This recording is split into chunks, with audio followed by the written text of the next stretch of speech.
Hello, ladies and gentlemen. Welcome back again to my YouTube channel. This is DMTV Kenya, and today I want us to talk something important in our Kenyan politics. There is a dispute over who is the deputy president of this country between Kithure Kindiki and Rigathi Gachagua. This story is very important because it affects Kenya's government and the law. I will explain it in a simple way that each and every one of you is going to understand. But before I go deep to this analysis, ladies and gentlemen, if you're here for the first time and you've not subscribed to my YouTube channel, kindly take a moment, subscribe and turn on the notification bell so that anytime I'm going to do my videos, YouTube will automatically notify you. Without wasting much time, ladies and gentlemen, let's dive in and see this story and what it means when it comes to Kenyan politics. Rigathi Gachagua was Kenya's deputy president. However, he was suspended because of impeachment proceedings, and this means he was temporarily stopped from doing his job while the case was being decided. During this time, Kithure Kindiki was appointed as the deputy president of this country. He took over the duties to make sure that the government continued working. And there are so many differences we have seen between Kithure Kindiki and former Deputy President Rigathi Gachagua. We know these people are coming from one region, and before 2022 elections, there were some differences between the Kenya Kwanza regime, who was to be the deputy president, but William Ruto settled with Rigathi Gachagua. And there are so many reasons behind why William Ruto settled with the Rigathi Gachagua. Number one, Rigathi Gachagua was the voice of Mount Kenya. When this guy was talking, everyone was listening from Mount Kenya. So, but right now, a group of that two people, we can call them petitioners, have filed a case in court. They say that the court order suspending Rigathi Gachagua is still valid, and that means Gachagua should still be the deputy president of this country. So they want Kindiki removed and Gachagua brought back. But I want to tell you that you might find that this is a game between the government and the courts. Rigathi Gachagua has been fighting back this government. He campaigned for this government, but when he was impeached, he has been campaigning against.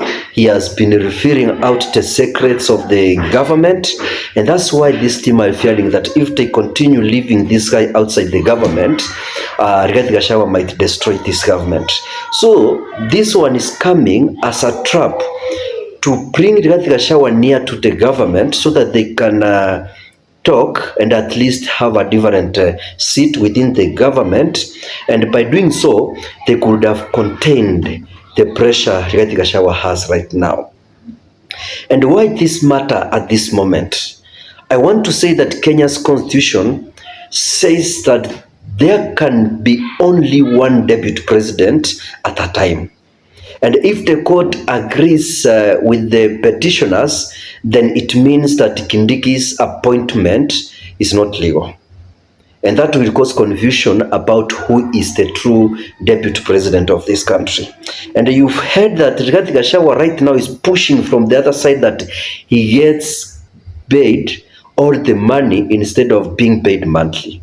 He wants to be given all the benefits of working as a deputy president once. He wants to be given a boom. So having two people claiming that they are the deputy president is a problem in this country.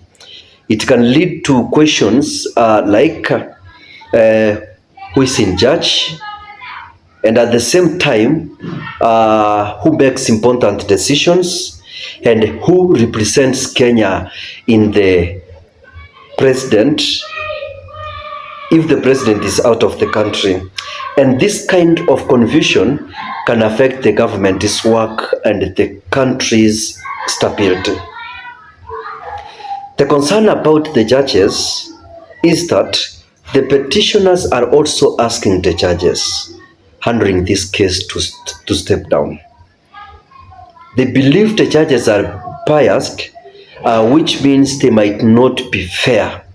Judges must be fair and independent. People need to trust that the courts make decisions based on the law, not politics. If there is no trust, people may lose faith in the justice system. And what we need to ask ourselves is that what might happen after this? The court will decide whether Kindiki was given this chance as a deputy president legal, or whether Gachagua should return as the deputy president. And this decision is very important. It will show how Kenya's laws are followed and how political disagreements are resolved in this country. Even if you are not involved in politics, these matters can involve all Kenyans. And the deputy president is the second most important leader in this country. If there is a confusion in leadership, it can slow down government work, and it will affect services like health, education, and security in this country. For Kenya to grow and be peaceful, we need a clear and respected leadership. Thank you, ladies and gentlemen, for watching this video up to the end. Remember to subscribe, na also know that mambo si rahisi, lakini pamoja tutaweza kufanikisha. So let's wait and see what the court is going to do.